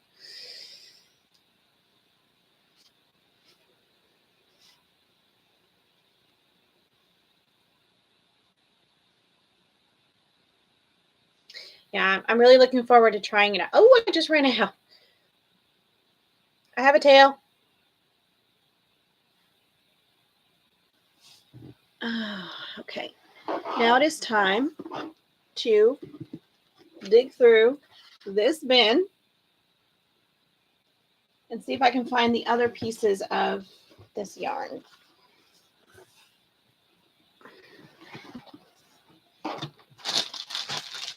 Oh, it's right here.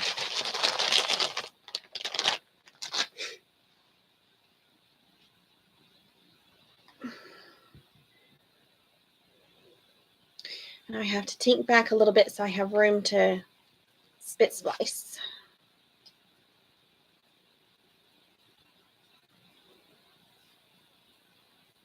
I forgot Icelandics are spotted sheep. Totally forgot that.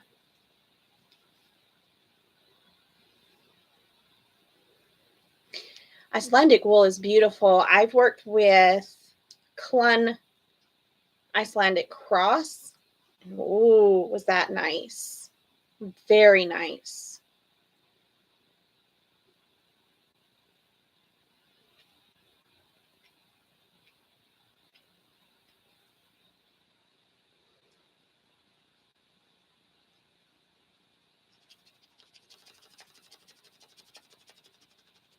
Now I'm really jiggling the camera. I'm so sorry.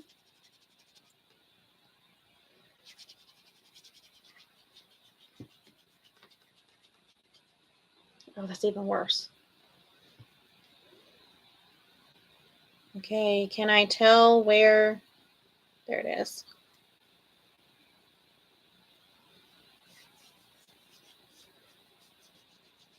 Australian bond fleeces. Ooh.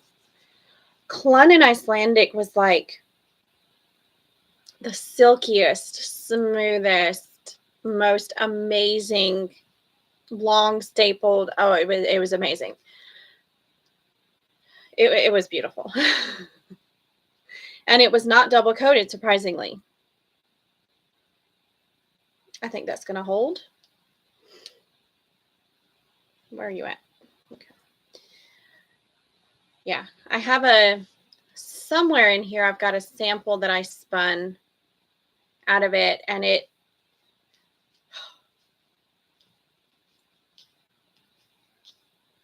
I need more of that in my life. I really do.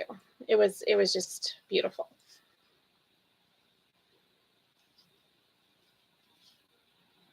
I cannot describe it to you. You just have to experience it.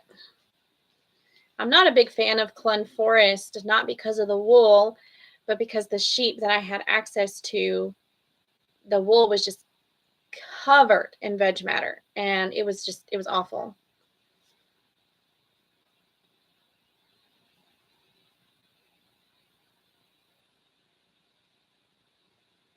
Oh, neat, Maribeth. I didn't realize you were doing the shave them to save them.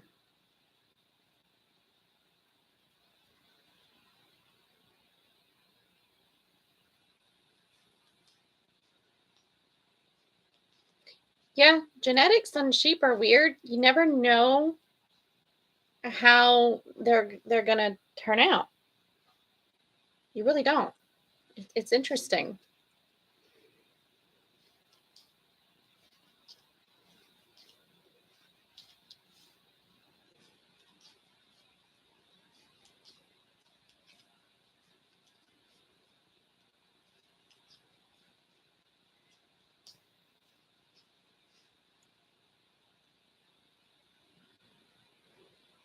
The particular Icelandic Clun cross that I had access to was not double coated.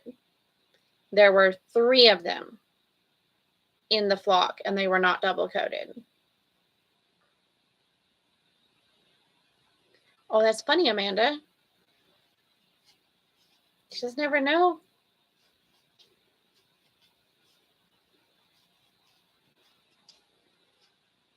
How many lambs do you have this year? I think lambs are so adorable.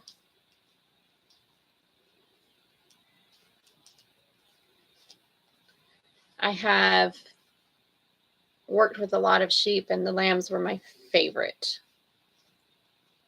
part of farm sitting. Watching the lambs race around.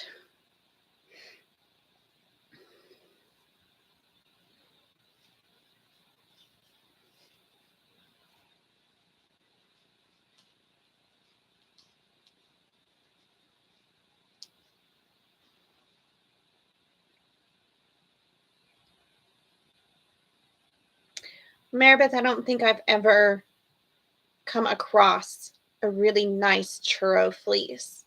The ones that I processed in the mill were not pleasant, and I said I never want to work with this breed ever because I didn't like the scouring of them.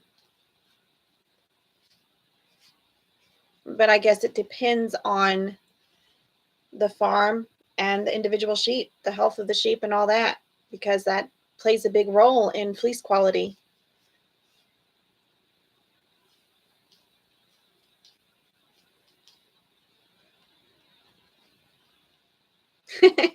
If you wanted to send me some, you can. Enough to sample and get experience of, I can say, ooh, I spun churro.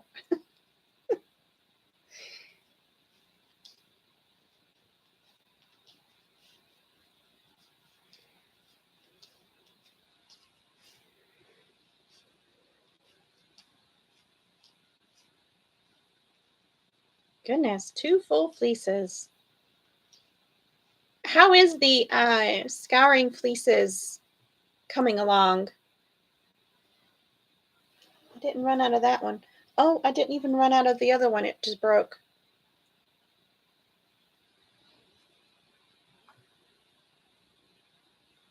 Had 10, 1 orphan. Mama didn't realize it was hers. First time mama. She loved one but not the other. Yeah, that happens sometimes, and that's can be a pain. True.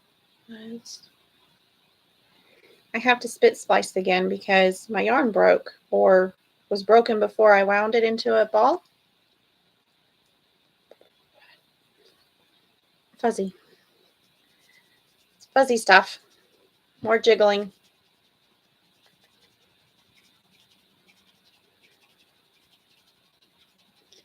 Love being able to spit splice my yarn. This is the Gulf Coast, so we'll see. Okay, that's gonna felt. It's gonna felt just fine. Just taking a little extra effort. It's not bad.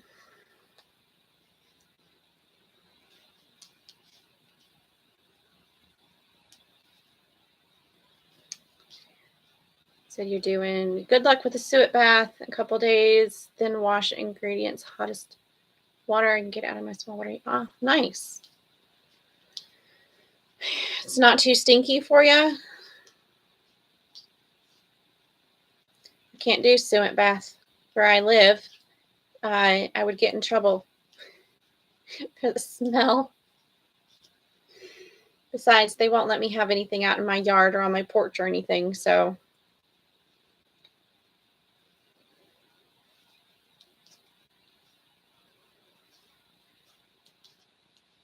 do the best I can with what I got.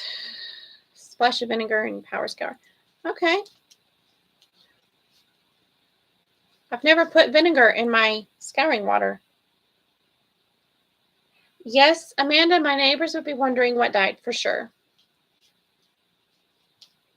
Because it does smell pretty bad.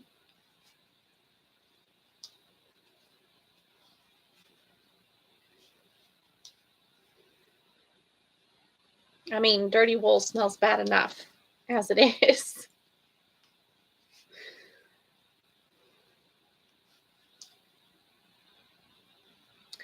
Splash of vinegar in the last rinse. Okay.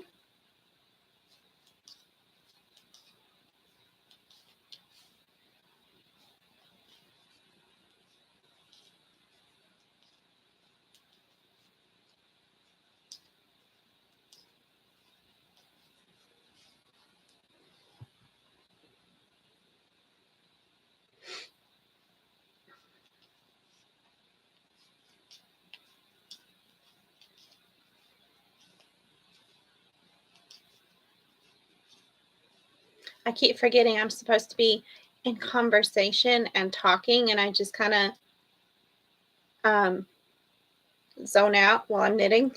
So I apologize for the moments of silence. Maribeth, don't you taste it when you breathe through your mouth? I don't put vinegar in my rinse water. I know that would soften the wool, wouldn't it? Okay, Maribeth. That's cool that you don't taste things when you breathe through your mouth. I do. It helps to cut down on the smell, but I can still taste it. I taste it regardless, though. That's weird. I think I'm just weird.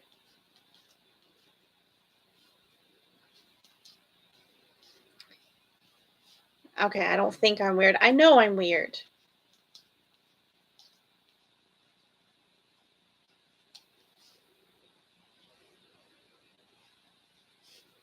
I keep thinking, I only need 52 rows and I'll be done. No, that was for 30 stitches. This is 40 stitches. I need a lot more rows to make it a square.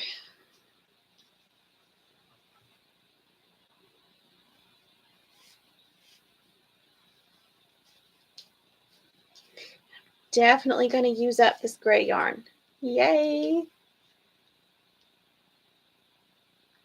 Oh, that's the trick. Sip a strong flavored drink first.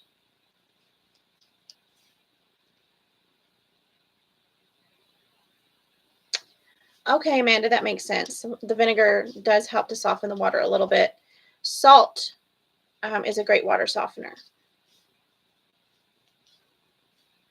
I wouldn't recommend table salt, but it works too.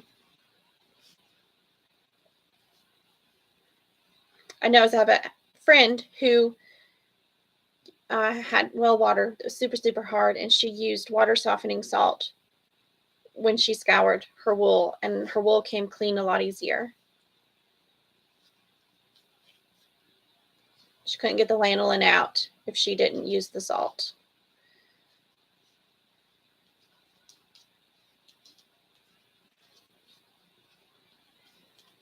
But I never thought to use vinegar like that. I have city water, so it's not hard. But I also have to boil water because my hot water heater doesn't get hot enough to cut the lanolin.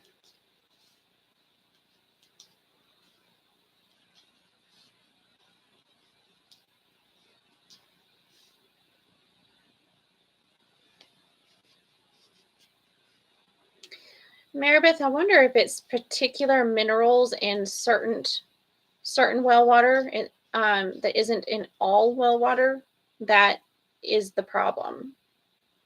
I hope that made sense. I'm getting really sleepy.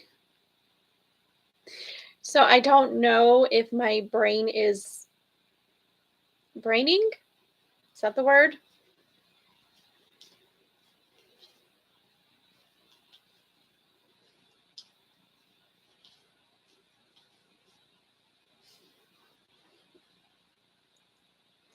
Or maybe it's because you're soaking your fleeces for so long because you're using like a suet type method. And that helps the lanolin and stuff to break down. I don't know. Interesting.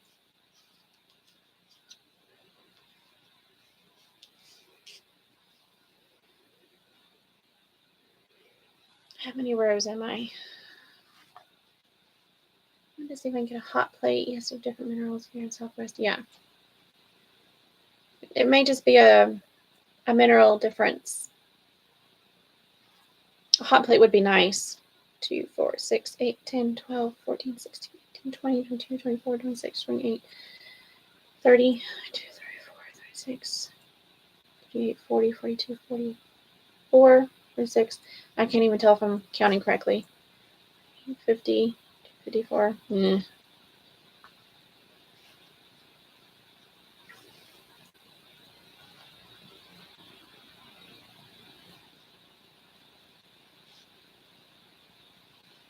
Okay, Amanda, that works.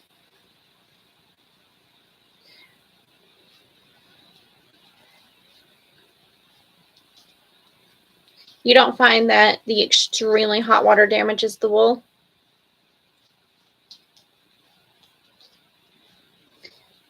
I guess not if you're happy with the results. That's a obvious answer to that question.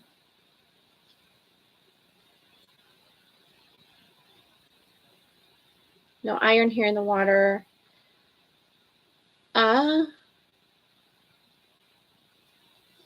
Yeah, iron is bad on everything.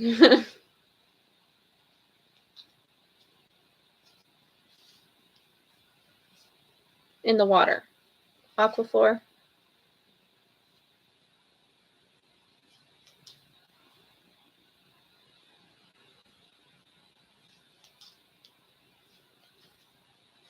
We had well water in Montana. We lived on top of an underground lake.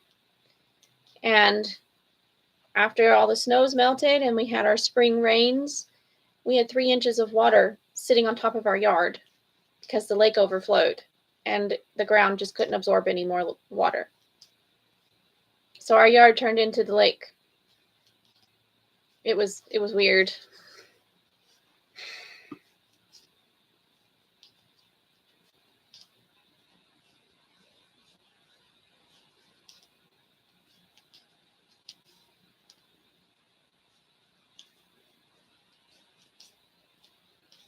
But our well water tasted so good. It was mostly fed from like glacier melt off and underground springs. It was very hard water, but it was so good. Oh, that's neat. Water came from a spring that ran through the rocks called aquamarine filtered. Oh, that's neat.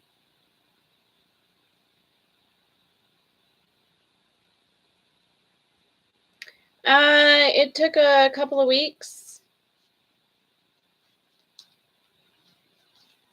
Yeah.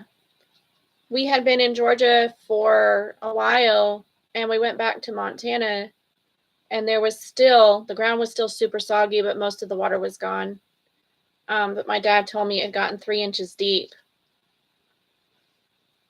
It keeps changing to aquamarine.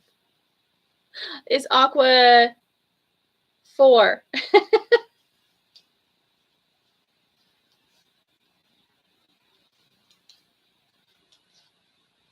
Gotta love autocorrect. Maribeth is in New Mexico.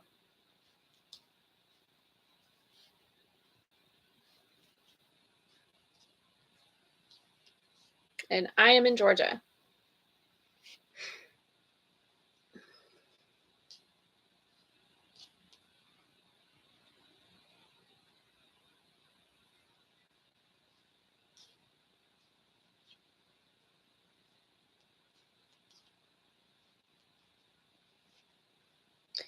And you're in Wisconsin.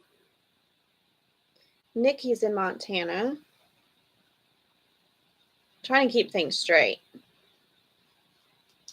It's hard because there's so much cool information in my brain. Most of it useless. There's a lot of really cool stuff in my brain. And so there's no room for important things, you know?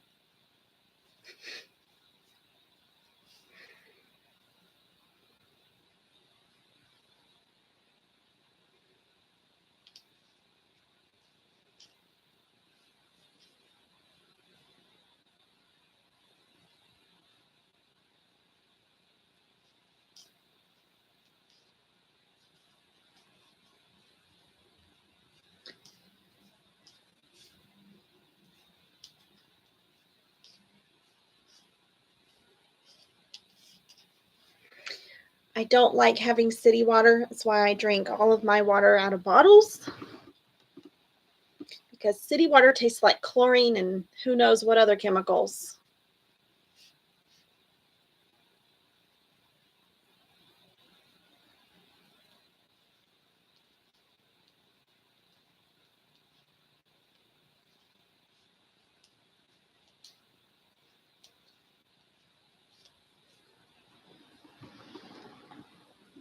Mm. Oh, I've got sore muscles. Also, my foot fell asleep.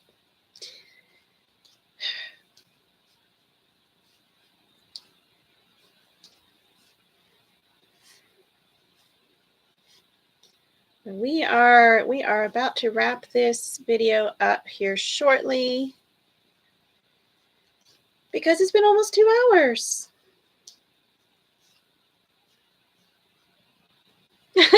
Thank you.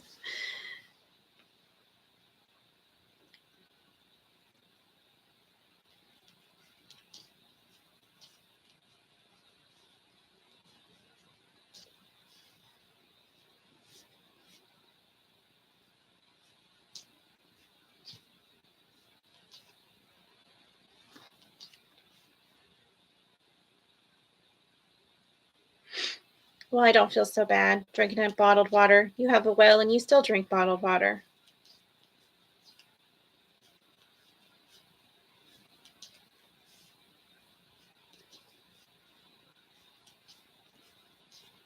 I mean, sometimes you gotta.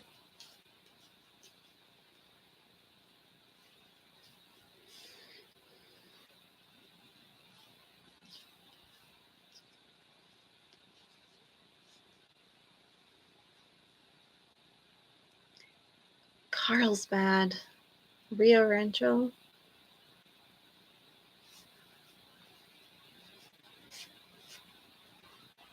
That's a pretty area. My dad lives in Oklahoma. He lives really close to Stillwater. It's a pretty area too, dry. When I went to visit him when I was preteen or early teen, people were complaining about the humidity. And I thought it was hilarious because when it's humid, my hair curls like crazy and my hair was limp and straight. Everybody's complaining about the humidity, and I was going, this is not humid. This is dry. Because Georgia, anything below 70% humidity is incredibly dry.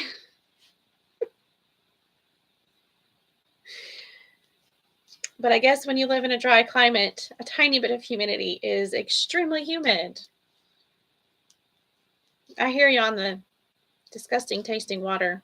It's full of too many minerals, hard minerals. It's not pleasant. Yes, Amanda, my hair would be not curly at all.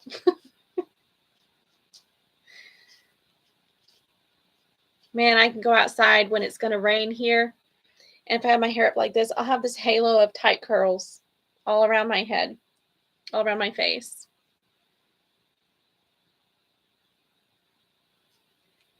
Oh, that's cool, Maribeth. I've never been to the Carlsbad Caverns. My mom has, but I haven't. I've been to other caverns. I've been to a bunch of caverns in near Pennsylvania because we drove from Georgia to Pennsylvania to drop my sister off at college and then came back. And during the trip, we stopped at several caverns, and that was fun.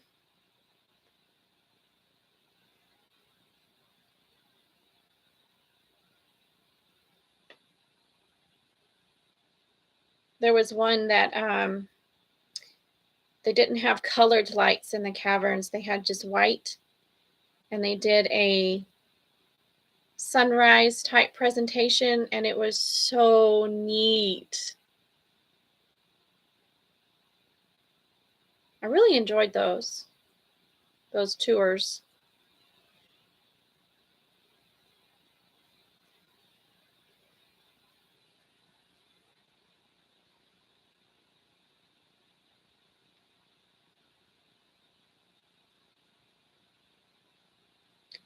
Yeah, the knot.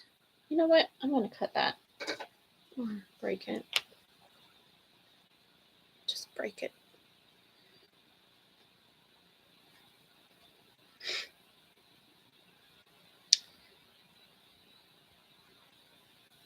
I thought I broke that. Apparently I didn't break it good enough.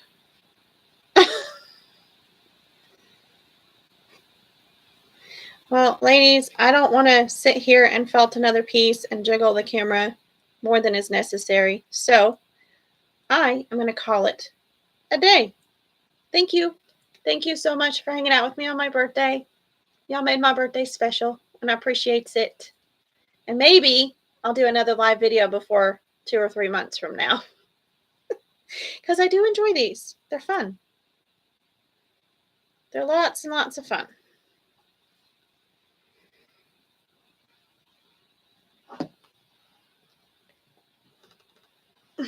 Bye, Amanda. Bye, Maribeth.